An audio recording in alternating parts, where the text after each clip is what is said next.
Hello everyone, welcome back to part 2 of this lecture on orbital diagrams and electron configurations.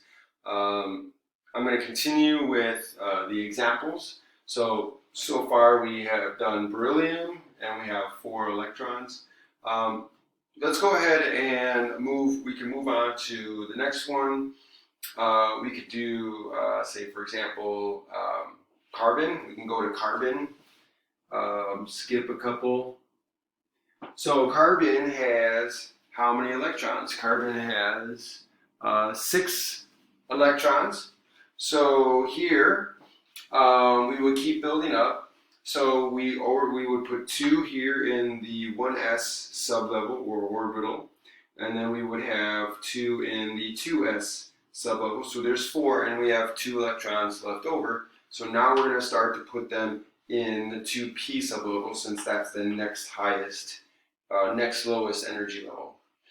So I have 2 electrons. Now I need to follow Hund's rule, and Hund's rule says when you're putting electrons into equal energy orbitals, you put them in one at a time, singly. You don't pair them up right away. You put them in one at a time, and they have to have the same spin.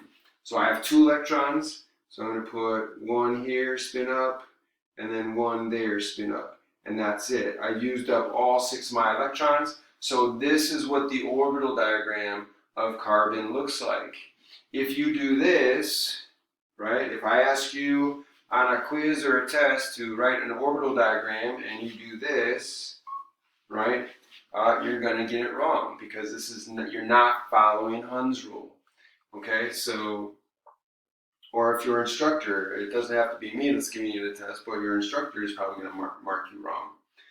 Okay, so this has to be 2 electrons placed singly into 2 orbitals, both same spin. This is the correct orbital diagram, and so I can write my electron configuration for carbon. So I'm going to start with low energy and work my way up. So it's going to be, again, 1s2, 2s2, so 1s2, 2s2, and then 2p is the next sublevel. And how many electrons do I have in the 2p? I have 2. So that is your electron configuration for carbon. Okay, let's try another one. Instead of carbon, let's do fluorine, right? So fluorine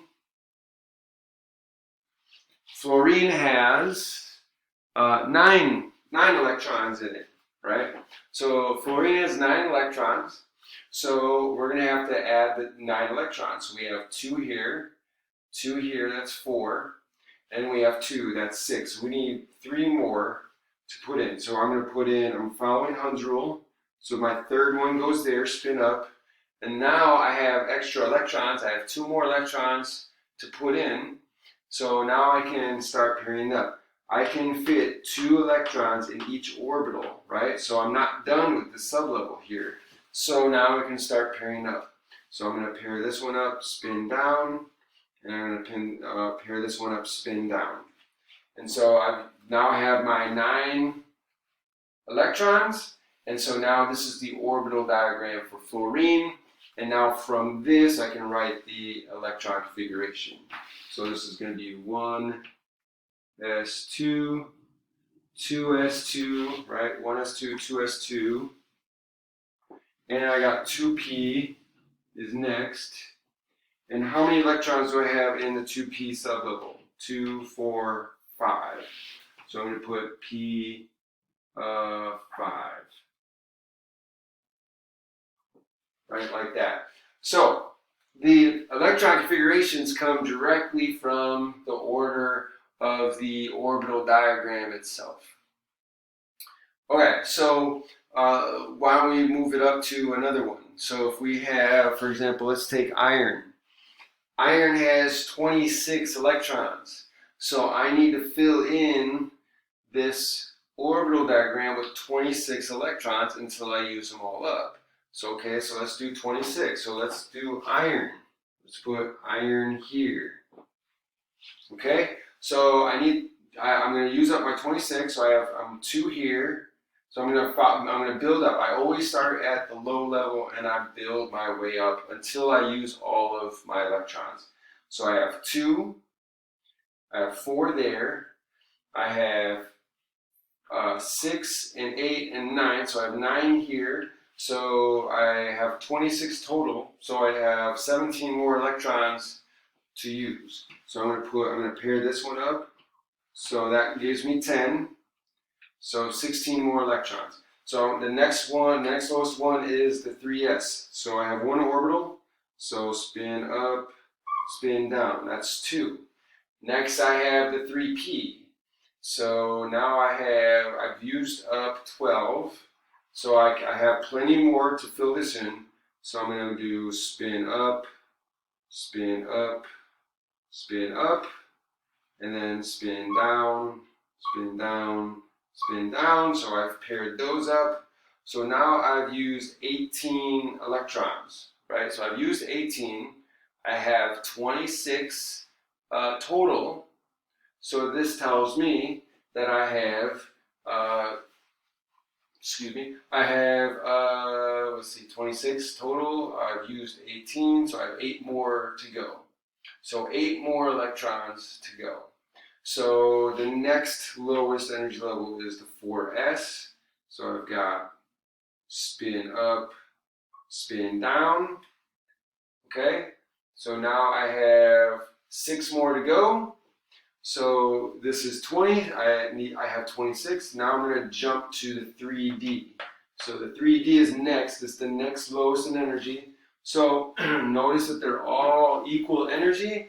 So according to Hund's rule, I'm going to fill them in one at a time with 1 electron, all the same spin, and then start pairing them up if I have extra.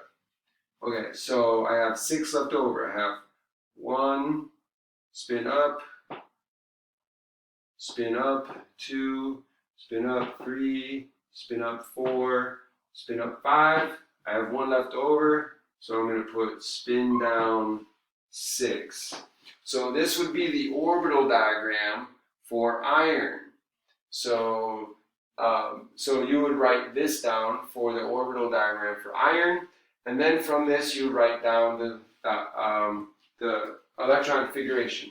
So again, I'm going to start writing them from up, starting below, and then working my way up to here. So I start with 1s2. So I have 2 electrons in the 1s sublevel, 1s2.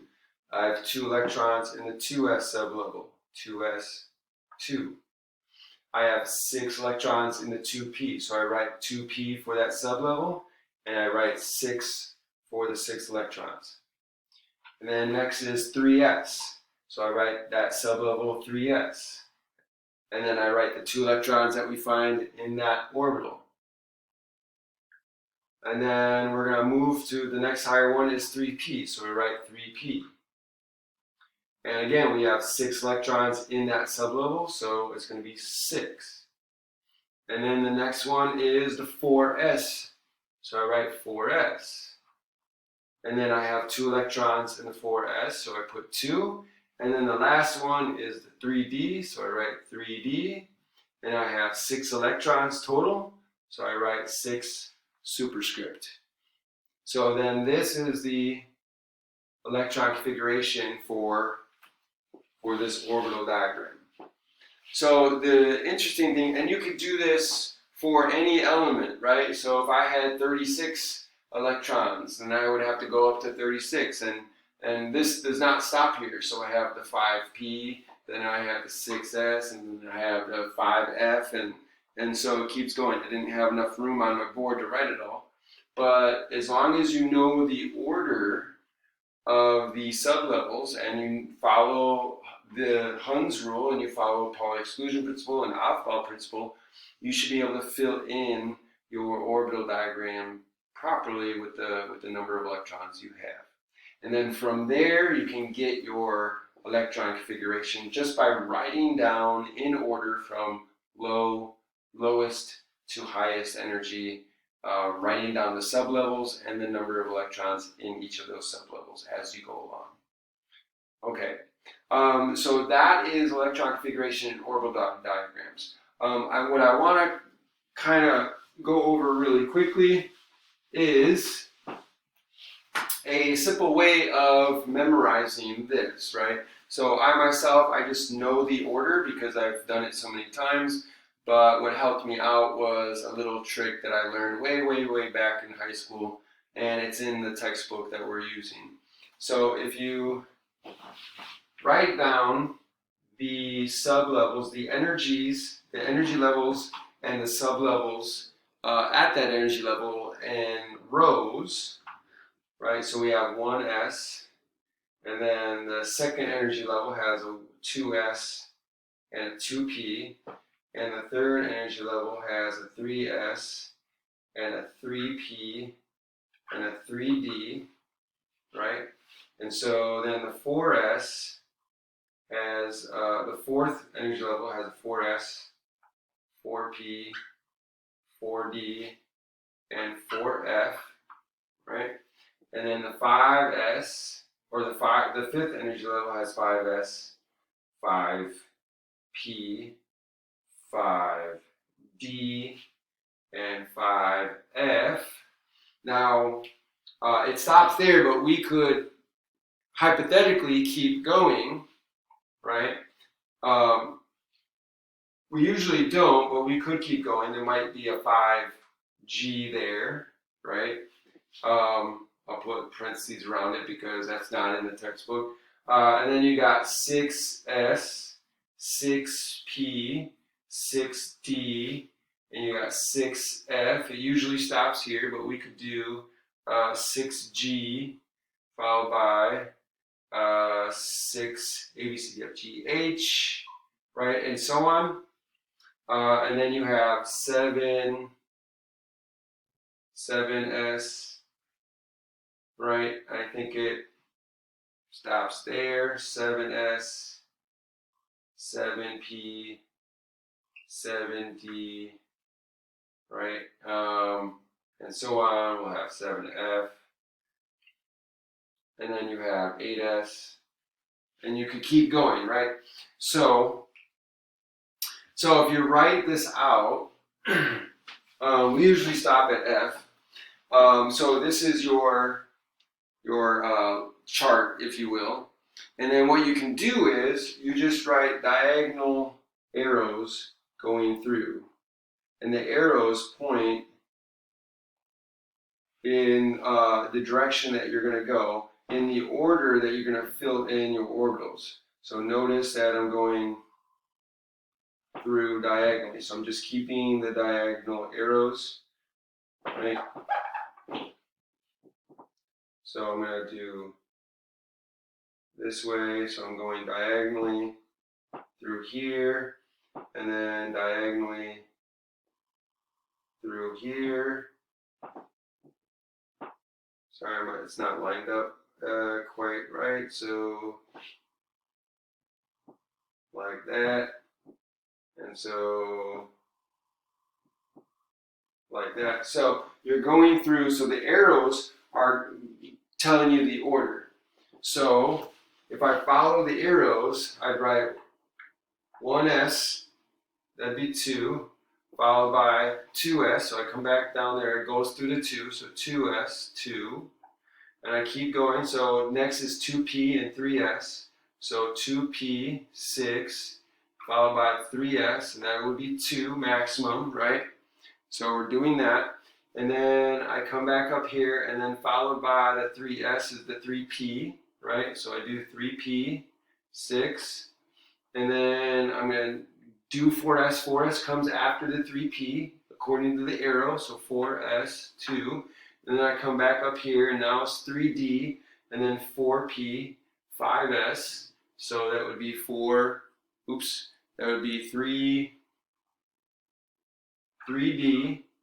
and then the 4p, right, 6, this is 10 for the 3d, and then the 5s2, and so on. So if you can remember this will help you remember the order. Next time we'll talk about the periodic table and how you can get the order from there. I'll see you next time.